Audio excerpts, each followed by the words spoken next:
നിയമ പോരാട്ടത്തിലൂടെ ആ ദൃശ്യങ്ങൾ നേടിയെടുത്തത് കൊണ്ട് മാത്രമാണ് ഞെട്ടിക്കുന്ന ഈ ക്രൂരത പുറത്തു വരുന്നത്, അല്ലേ അർജുൻ?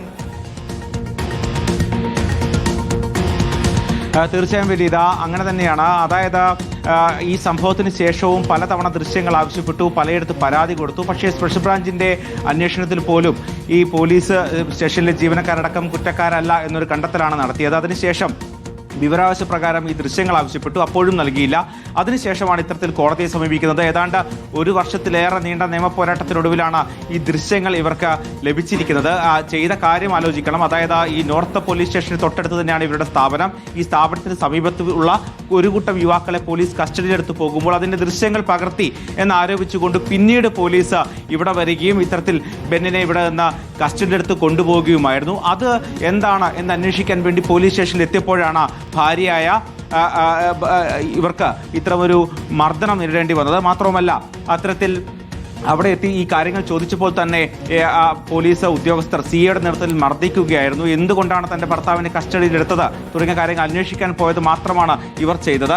അത്തരത്തിൽ നേരിട്ട് ആ പോലീസ് സ്റ്റേഷനിലേക്ക് എത്തിയപ്പോൾ തന്നെ ഇത്തരമൊരു ആറ്റിറ്റ്യൂഡാണോ അവരുടെ ഭാഗത്ത് ഉണ്ടായത്? അതെ, കയറി ചെന്നപ്പോൾ തന്നെ എല്ലാവരോടും കൂട്ടത്തോടെ തന്നെ എന്നെ ആക്രമിക്കുന്ന ഒരിതാണ് ഉണ്ടായത്. അതും എല്ലാം അനുഭവിച്ചത് മാത്രമല്ല, അതിനുശേഷവും ഞാൻ എൻ്റെ കുഞ്ഞുങ്ങളെ ഞാൻ സ്റ്റേഷനിൽ വലിച്ചെറിഞ്ഞെന്നും ആ സ്റ്റേഷൻ ഞാൻ ആക്രമിച്ചെന്നും അവിടുത്തെ ഡോറുകളെല്ലാം തല്ലി തകർത്തെന്നും പിന്നെ ആ പ്രതാപചന്ദ്രൻ സാറിനെ ഞാൻ മർദ്ദിച്ച് മാന്തി പരിക്കേൽപ്പിച്ചെന്നൊക്കെയാണ് എനിക്ക് കിട്ടേണ്ട കേസ്. അതൊന്നും എനിക്ക് ഒരിക്കലും മറക്കാൻ പറ്റില്ല. അതുകൊണ്ട് എനിക്കത് തെളിയിക്കണമായിരുന്നു. എൻ്റെ കുഞ്ഞുങ്ങളെയൊക്കെ ഞാൻ വലിച്ചെറിഞ്ഞു പറഞ്ഞ സമൂഹത്തിന് മുമ്പിൽ എന്നോട് ഓരോ ചോദ്യങ്ങൾ, നീ എന്താ സ്റ്റേഷനിൽ പോയിട്ട് ഇങ്ങനെയൊക്കെ അക്രമം സൃഷ്ടിച്ചോ? അപ്പം ഞാൻ പറഞ്ഞു ഞങ്ങളൊന്നും ചെയ്തിട്ടില്ല. എന്ന് പറഞ്ഞപ്പോൾ ആരും വിശ്വസിക്കുന്നുണ്ടായിരുന്നില്ല. ഇതിൻ്റെ തെളിവെന്ന് പറയാനായിട്ട് ഈ CCTV ഫുട്ടേജ് ഇല്ലെങ്കിൽ ഇന്നും ഞങ്ങൾ തെറ്റുകാരായിട്ടും ഇന്നും എനിക്ക് കേസ് ഇട്ടുകൊണ്ടിരിക്കുകയാണ്. ഇത് ഇപ്പം ആ ഒരു ഈ CCTV ഫുട്ടേജ് മാത്രം ഉള്ളതുകൊണ്ടാണ് ഞങ്ങൾ തെറ്റുകാരല്ലെന്ന് തെളിയിക്കാനായിട്ട് സാധിച്ചത്. ഈ ഗർഭിണിയായിരുന്ന ഷൈമോളെ നേരെ മുഖത്ത് അടിക്കുകയായിരുന്നു, മറ്റു പോലീസ് ഉദ്യോഗസ്ഥരും മർദ്ദിച്ചു അല്ലേ? ഒരു വനിതാ പോലീസുകാരി എന്നെ മുടിക്കുത്തിന് പിടിച്ച് വലിച്ചിട്ട് എൻ്റെ മുഖത്ത് അടിക്കുന്നുണ്ട്. ഈ പ്രതാപചന്ദ്രൻ സാർ അടിച്ച ഉടനെ തന്നെ ചെയ്യുന്നുണ്ട്. അതിനുശേഷവും ഈ അവരുടെ ഭാഗത്തുനിന്ന് നിരവധി തവണ ബുദ്ധിമുട്ടിച്ചു എന്നാണോ? അതെ, ഒരുപാട് തവണ ബുദ്ധിമുട്ടിച്ചിട്ടുണ്ട്. ഞാൻ ഹോസ്പിറ്റലിൽ പോയായിരുന്നു, എനിക്ക് വയ്യാണ്ടായി. ഹോസ്പിറ്റലിൽ ചെന്നപ്പോഴാണ് അപ്പോൾ അവർ ഭയന്നിട്ടായിരിക്കണം എനിക്കെതിരെ ഇത്രയും കള്ളക്കേസുകൾ ഇട്ട് വെച്ചത്. വിനീത, അങ്ങനെയാണ് ആ സാഹചര്യം. അതായത് ഒരു ഭർത്താവിനെ കസ്റ്റഡിയിലെടുത്തത് എന്താണ് എന്ന് അന്വേഷിക്കാൻ വേണ്ടി പോലീസ് സ്റ്റേഷനിൽ പോയ ഭാര്യക്കാണ്, ഗർഭിണിയായ ഭാര്യക്കാണ് ഇത്തരത്തിൽ പോലീസിന്റെ ഭാഗത്ത് ക്രൂരമായ മർദ്ദനം ഏൽക്കേണ്ടി വന്നത്.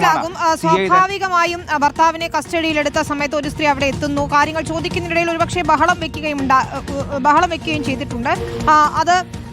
അതിനുശേഷമാണ് കുഞ്ഞുങ്ങൾ ഉൾപ്പെടെ ഉണ്ടായിരുന്നു.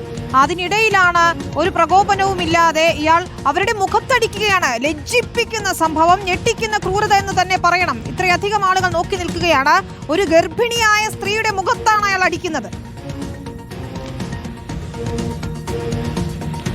അതുതന്നെയാണ് വിനീത ഏറ്റവും പ്രധാനപ്പെട്ട കാര്യം.